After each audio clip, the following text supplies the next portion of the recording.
Hi everyone, in this video I want to talk a little bit about factoring. So when we are factoring an expression, we want to start with the easiest method first. So in this example, suppose we had something like 3x squared yz plus 6xy squared z minus 18x cubed yz squared. So the first method that I want to try is the easiest method, and that's really looking for a common factor. So I'm going down the list here of all of my terms, and I've got 3 terms in my expression. I'll underline each of the 3 terms, and by terms I mean things that are separated by the addition or the minus signs. So I've got 3 terms in this polynomial, and I want to look for things that are in common to each. So I see that there is a factor of 3 in each term. There's also a factor of x in each term, a factor of y, and a factor of z. And if I were to write this out in all the factored form, I really have 3 times x squared. That means x times y times z. That's my first term. My second term, if I write out all the prime factors here, 6 is really 2 times 3 times x times y times z minus 18. If we break that down as much as we can into the prime factors, let's see, that's 2 times 9, or rather 2 times 3 times 3. I've got the 3 x's because it's an x cubed, y, and a z times z. So I know I'm going in more detail than maybe you would do on your homework, but the point that I'm making here is that when I go in, I can see there is a common factor of 3 in each of my terms. I also have a common factor of x. There's 1x in each term. Now you might say, oh, maybe I could take out 2 x's, like an x squared. And that's not the case, because if you look here in my second term, I've only got 1 factor of x. So if I'm looking for things that are in common, the greatest common factor is really only x to the first power. I can't take out any more. And then if I look for y, the most I can do for y is y. I can't take out anything higher. I can't do a y squared or anything. And the same with z. So we have found our common factor here is a 3x, y, z. So I'm going to pull that out in front. And then the question is, what's left over? So when I've divided by a 3xyz, what's left over in my first term is just x.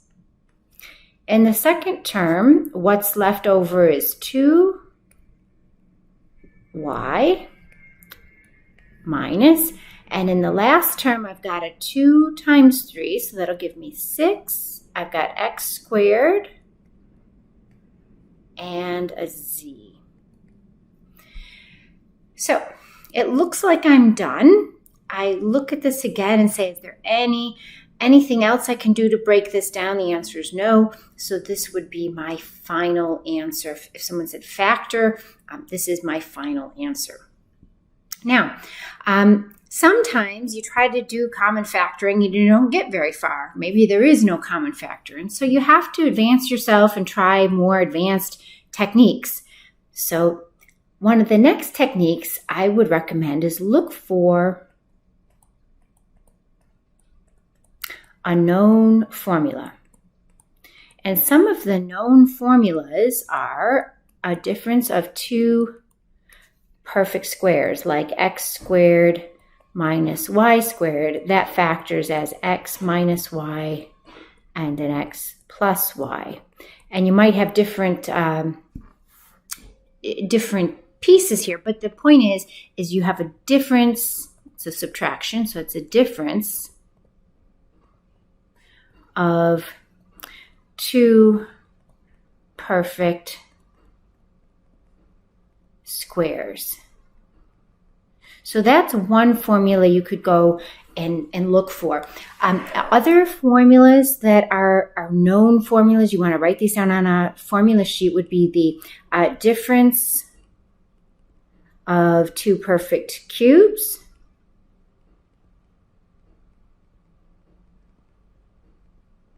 That's a good one. And the other known formula here is the sum. So addition, sum of two perfect cubes. So let's do an example so I can show you what I mean.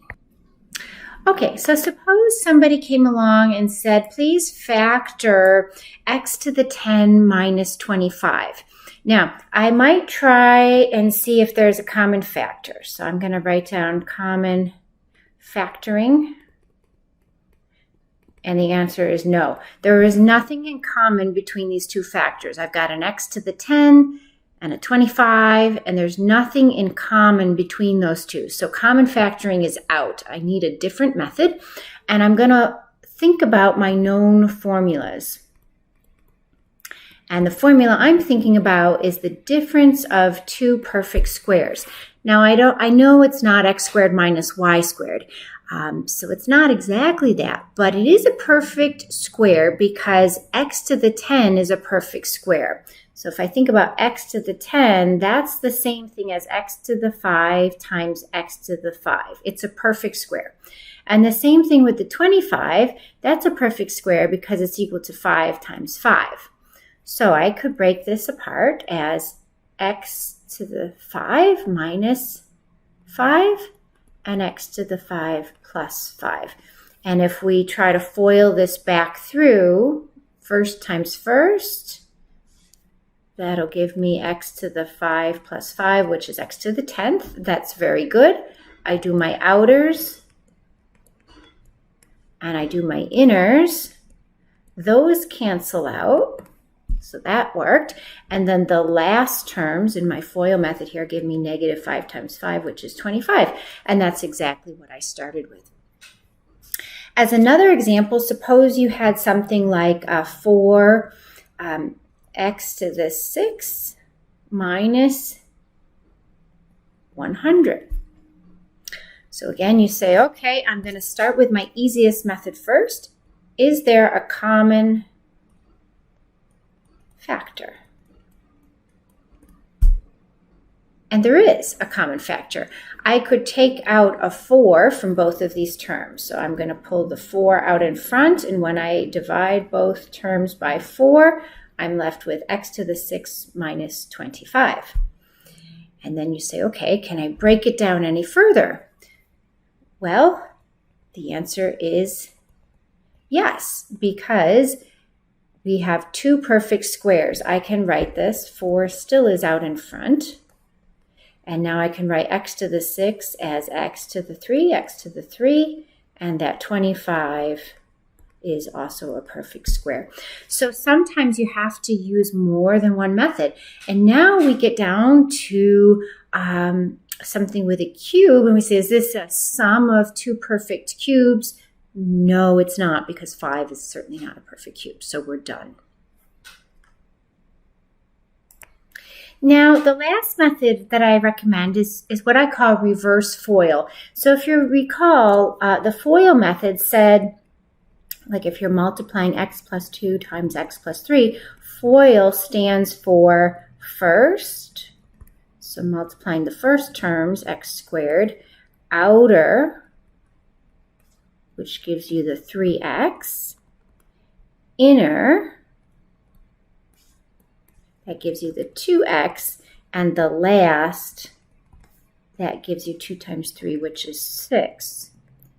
So this gives you x squared plus 5x plus 6, and this FOIL, that gives you what we call the FOIL method for multiplying. So when I say reverse FOIL, what I mean is that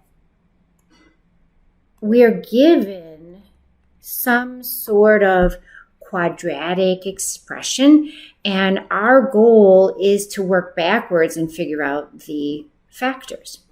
So here's an example. Suppose somebody said, please factor x squared minus 4x minus 12. So you say, okay, I'm going to try my strategies. Is there a common factor? No. Is there a known formula, like a difference of two perfect squares or two perfect cubes? No. So now I'm looking at this reverse FOIL strategy. So if I want to reverse FOIL this, I'm going to set up my two parentheses. And I'm going to put something in the first position that would multiply to give me x squared. So that's going to be an x and an x. Now I'm thinking about the outer and the inner terms.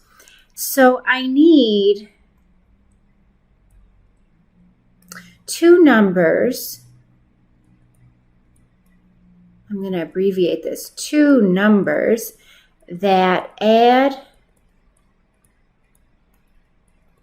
to -4. Right? That's my outer and inner. And for the last, they need to multiply to give -12. So first of all, that tells me I'm going to need opposite signs. I'm going to need a plus and a minus because otherwise there's no way I'd get a -12. The next thing, when I think about my factors of 12, it could be 1 and 12. It could be 2 and 6. It could be 3 and 4. And of those pairs of factors, I mean, they'll all multiply to give me a -12. That's fine.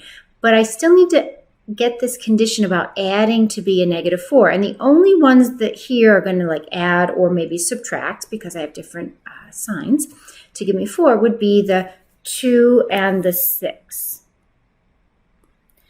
So I just need to get my signs the correct way. Since I have a -4 in my problem here, I want to put the negative on the 6.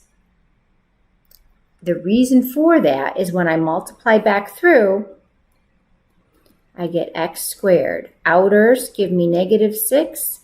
Inners give me a +2, and the last terms give me the -12. And so this right here simplifies to give me the -4, which is what I desired.